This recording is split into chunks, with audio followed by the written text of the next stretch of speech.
1, 2, 3 తేదీల్లో ఏఐటీయూసీ జాతీయ సమ్మేళనాలు విశాఖలో నిర్వహిస్తున్నట్లు ఆ సంస్థ జిల్లా ప్రధాన కార్యదర్శి అచ్యుతరావు తెలియజేశారు. నగరంలోని సిపిఐ కార్యాలయంలో ఏర్పాటు చేసిన మీడియా సమావేశంలో ఏఐటీయూసీ నాయకులు డి ఆదినారాయణ, మన్మథరావు, మసేన్, సత్య ఆంజనేయులు, జేడి నాయుడు, ఎస్కే రహమాన్ తదితరులతో కలిసి గోడపత్రికను ఆయన ఆవిష్కరించారు. ఈ సందర్భంగా అచ్యుతరావు మాట్లాడుతూ సెప్టెంబర్ 1న జరిగే సమావేశంలో ఏఐటీయూసీ జాతీయ కార్యదర్శి అమర్జిత్ కౌర్, రాష్ట్ర కార్యదర్శి ఓబులేసు తదితర ప్రముఖులు ప్రసంగిస్తారని తెలిపారు. అలాగే సెప్టెంబర్ 3న నగరంలోని సరస్వతి పార్కు నుండి జీవీఎంసీ కార్యాలయం వరకు భారీ ర్యాలీ చేపట్టి బహిరంగంగా నిర్వహిస్తామని వెల్లడించారు.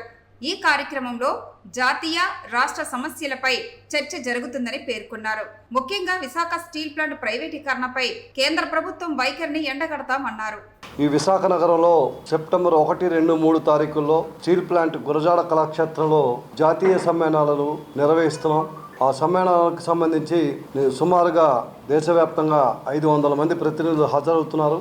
అదే సందర్భంలో 3వ తారీఖున మధ్యాహ్నం 2:30 గంటలకి సరస్వతి పార్క్ జంక్షన్ నుండి గాంధీ విగ్రహం వరకు మహాప్రదర్శన నిర్వహించి అక్కడ బహిరంగ సభ నిర్వహించబడుతుంది.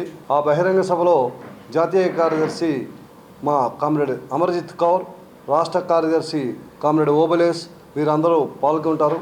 అతిపెద్ద పబ్లిక్ రంగ సంస్థ ఏదైనా ఉందంటే విశాఖనగరంలో ఒక స్టీల్ ప్లాంటే. దాన్ని గత 3 సంవత్సరాలుగా కేంద్ర ప్రభుత్వం అమ్మేస్తామని చెప్పి ప్రకటన చేసి దాన్ని వెనక్కి తీసుకుపోగా రోజుకో ప్రకటన చేస్తున్నారు. సరే, ఈ మధ్యన రాష్ట్రంలో ఎన్నికలైనాక కేంద్రంలో ఏ ప్రభుత్వం అయితే ఉందో వారికి అనుకూలమైన కూటమి గెలిచింది. వారు కూడా ఏదైనా చేస్తారని ఆశించాను తప్ప ప్రకటనలు చూస్తే చాలా గొప్పగా ఉంటున్నాయి.